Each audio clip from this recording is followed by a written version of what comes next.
교재 39페이지를 제가 읽겠습니다. 47장은 블레셋의 멸망을 다루고 있습니다. 오랫동안 이스라엘을 괴롭혀왔던 블레셋 역시 하나님의 심판 앞에 자유롭지 못합니다. 하나님께서는 블레셋을 휩쓸어버리고 또 유린하겠다며 엄중하게 경고하십니다. 48장은 모압에 대한 예언입니다. 모압은 자신들이 이룩한 업적과 보물을 의뢰하였기 때문에 정복당할 것이라고 말씀하십니다. 우상 그모스를 섬겼던 제사장들과 고관들은 포로로 끌려갈 것이고 성읍들은 황폐하게 될 것이라는 무서운 예언이 전달됩니다.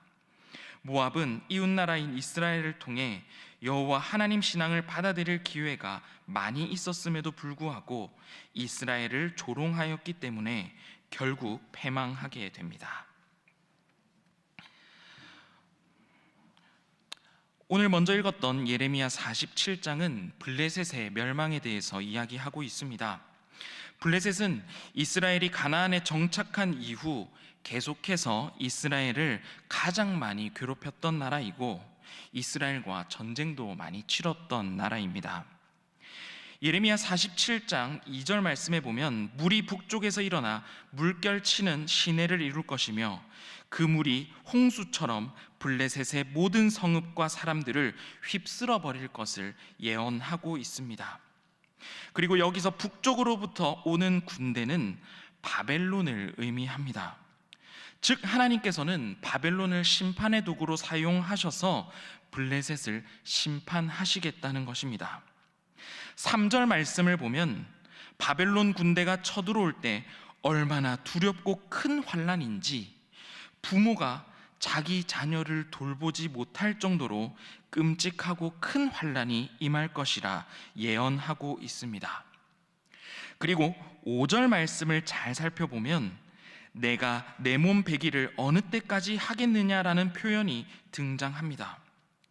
블레셋 사람들은 큰 환난 가운데 자신들의 몸에 스스로 상처를 내고 있습니다. 왜냐하면 자신의 살을 찢고 몸을 상하게 하면 그 정성을 보고 자신들이 믿는 신들이 구원해 줄 것이라고 믿고 있었기 때문입니다. 하지만 그들이 자해를 하며 그들의 신을 불러도 아무 소용이 없었습니다. 결국 여호와의 칼은 멈추라는 하나님의 명령이 있기까지 쉬지 않고 휘둘러지게 될 것이라 예언하고 있습니다. 우리는 성경을 읽다 보면 사랑의 하나님, 위로의 하나님, 용서의 하나님을 만나게 됩니다. 그런데 마찬가지로 성경을 읽다 보면 특히 오늘 말씀과 같이 심판을 하시는 하나님을 만날 때도 있습니다. 하나님의 뜻을 따라 살아가는 자들에게는 사랑의 하나님으로 나타나지만 하나님을 대적하고 하나님의 뜻을 거스르는 사악한 자들에게는 심판의 하나님의 모습으로 나타나기도 합니다. 우리가 살아가며 바른 신앙을 가지고 바른 믿음으로 살아가기 위해서는 하나님에 대한 올바른 알미 있어야 합니다. 하나님이 어떤 분인지 올바르게 아는 것이 우리가 바른 삶을 살아가게 하는 것입니다. 하나님은 분명 우리를 사랑하시기 때문에 우리에게 은혜를 주시고 우리를 위로해 주시는 분입니다. 그런데 또 우리가 반드시 기억하고 알고 있어야 하는 하나님의 모습은 죄가 있는 곳에는 반드시 보복하시고 심판하시는 하나님의 모습도 우리는 반드시 알아야 합니다. 죄를 대수롭게 여기지 않고 가볍게 여기시는 분이 아니라는 사실입니다. 은혜와 사랑, 자비의 주님을 알아가되 죄를 미워하시는 공의의 하나님이라는 사실도 절대로 잊지 마시기 바랍니다. 죄를 미워하시는 하나님, 불순종과 불의에 대해서는 엄중하게 꾸짖기도 하시는 분이 우리 하나님이심을 우리는 꼭 기억해야 합니다. 그래서 첫 번째 기도 제목은 하나님을 바르게 알고 바르게 믿게 하여 주시옵소서입니다. 하나님을 바르게 알고 바르게 믿게 하여 주시옵소서. 내 생각과 내 기준에 하나님을 가두어 두는 것이 아니라 우리는 말씀을 통해서 하나님이 어떤 분인지 끊임없이 알아가야 합니다. 그리고 그 하나님을 온전하게 믿어야 합니다. 사랑과 용서의 하나님이시면서 죄가 있는 곳에는 반드시 심판하신다는 공의의 하나님을 우리는 알아야 합니다.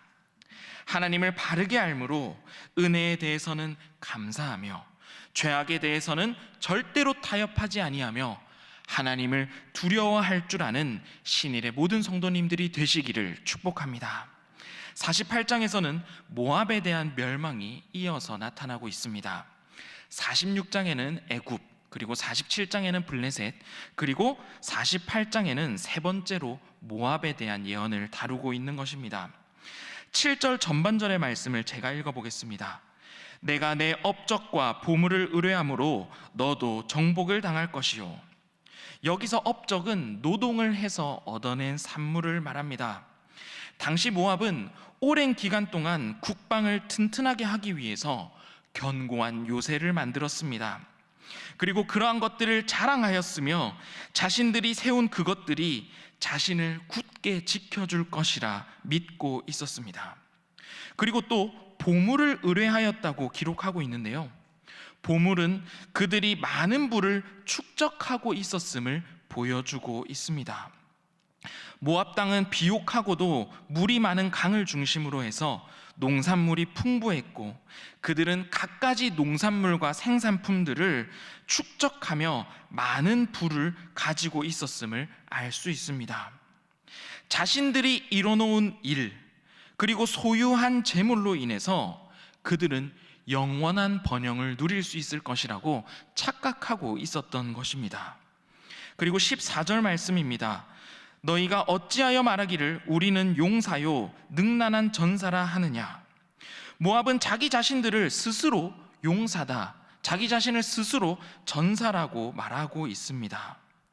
그들이 전쟁에 대비하여 지은 강력한 요새, 그리고 비옥한 땅에서 나오는 풍부한 농산물로 인한 부유한 환경은 그들 자신 스스로를 용사라고, 능란한 전사라고 자랑하게 만들었던 것입니다. 모압이 가지고 있던 풍요가 그들 스스로를 교만하게 만들었던 것입니다. 그리고 그들이 누리고 있는 그 풍요와 안정은 그모스라고 하는 그들이 섬기는 우상의 보호 때문이라고 여기며 살고 있었습니다. 물질을 사랑하며 우상 숭배를 하며 살았던, 교만함에 빠져 살았던 모압 사람들은 결국은 하나님의 심판을 면치 못하게 됩니다. 하나님께서는 스스로 영원할 것이라고 믿고 있었던 모든 것을 무너뜨리심으로 그들이 믿고 있던 우상 또한 영원하지 않음을 보여주고 있습니다. 하나님 외에 우리가 의지할 것이 없음을 말씀을 통해서 알려주고 계신 것입니다. 모압 또한 하나님의 심판의 도구로 선택된 바벨론 군대의 공격을 받아 폐허가 될 것이고 모든 성읍 또한 공격되어 파괴되어 사라질 것이라고 예언하고 있습니다. 여기서 두 번째 기도 제목을 나누겠습니다. 두 번째 함께 기도할 기도 제목은 교만에 빠지지 않고 늘 겸손하게 하소서입니다. 교만에 빠지지 않고 늘 겸손하게 하소서. 모압이 의지하며 살았던 것들, 그들이 자랑했던 것들은 그들의 업적, 그들이 쌓았던 보물이었습니다. 그들이 가지고 있던 막대한 부, 그리고 그들이 자랑했던 군사력이었습니다. 그런데 모압이 의지하였던 경제적 부유함, 그리고 그들의 노력으로 일궈냈던 능력과 힘은 잘 생각해 보면 오늘날을 살아가는 사람들도 이러한 것들을 의지하며 자신의 자랑거리로 여기며 살아가는 모습을 우리는 쉽게 발견할 수 있습니다. 하나님을 믿고 하나님을 의지하며 살아가야 하는데 하나님을 믿고 하나님을 의지하지 않고 자신의 경제력을 의지하는 것입니다. 하나님의 능력을 자랑해야 되는데 하나님의 능력을 자랑하는 것이 아니라 나의 힘과 나의 능력을 자랑하기를 더욱 기뻐하시는 것입니다. 바로 모압과 같은 모습이라고 할 수 있습니다. 그리고 우리가 반드시 기억해야 하는 것은 하나님께서는 교만한 자들을 반드시 심판하신다는 사실입니다. 예레미야 48장의 모압의 심판은 교만한 자의 마지막을 우리에게 보여주고 있습니다. 우리는 교만을 경계해야 됩니다. 항상 우리의 신앙생활 가운데 혹시 내 안에 교만한 모습이 있지는 않은지, 하나님보다 내 경제력을 더 의지하고 있지는 않은지, 하나님을 자랑하기보다는 내 힘과 능력을 더 자랑하고 있지는 않은지 우리의 교만을 경계해야 할 것입니다. 작은 교만 하나도 허용하지 아니하며 늘 겸손하게 주님을 의지하고 바라보는 겸손의 성도님들이 되시기를 간절히 축복합니다. 48장은 아주 긴 분량으로 모압의 심판을 이야기하고 있습니다.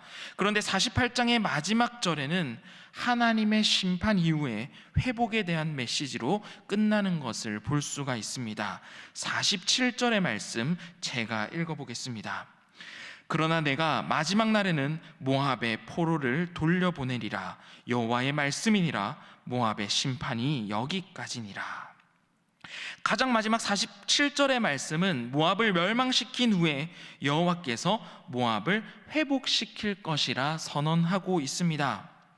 모압에 대한 하나님의 계획은 파괴가 최종 목적이 아니라 심판 이후에 새로운 질서를 세우며 회복을 약속하시는 것을 우리는 볼 수가 있습니다. 하나님께서는 죄가 있는 곳에는 반드시 심판하십니다. 그런데 죄가 있는 곳에 심판을 쏟아부으시는 것이 심판의 최종 목적이 아니라 인간을 죄에서 구원하여 살리고자 하심이 하나님의 최종 목적이라는 사실입니다. 하나님께서는 죄인인 우리를 구원하시기 위해 이 땅에 예수님을 보내주셨습니다. 우리는 우리를 죄에서 구원하여 주시는 그 하나님의 은혜를 날마다 고백하며 찬양하며 살아가야 합니다. 내 삶에 구원의 손길이 미치지 않은 곳은 한 군데도 없다는 고백을 날마다 우리의 삶에 하면서 살아가야 한다는 것입니다. 우리를 구원하기 원하시는 하나님께서는 지금도 우리를 생명의 길, 물된 동산으로 인도하고 계십니다. 우리를 구원하기를 원하시고 우리를 구원하는 것이 최종 목적이신 하나님께서는 지금도 우리를 가장 좋은 길로 인도하고 계심을 믿으시기 바랍니다. 그래서 마지막 기도 제목은 구원의 하나님을 날마다 찬양하며 살아가게 하소서입니다. 구원의 하나님을 날마다 찬양하며 살아가게 하소서. 우리 이 시간에는 오늘 함께 나눈 기도 제목을 기억하며 다 같이 기도하기 원합니다. 지금 비록 내 삶에 어려움과 고난이 있을지라도 끝까지 구원의 하나님을 믿고 의지하는 신일의 모든 성도님들이 되시기를 바랍니다. 내가 가진 힘과 능력을 의지하지 않고 교만하지 아니하며 늘 겸손하게 주님만을 바라보는 우리 신일의 성도님들이 되시기를 바랍니다.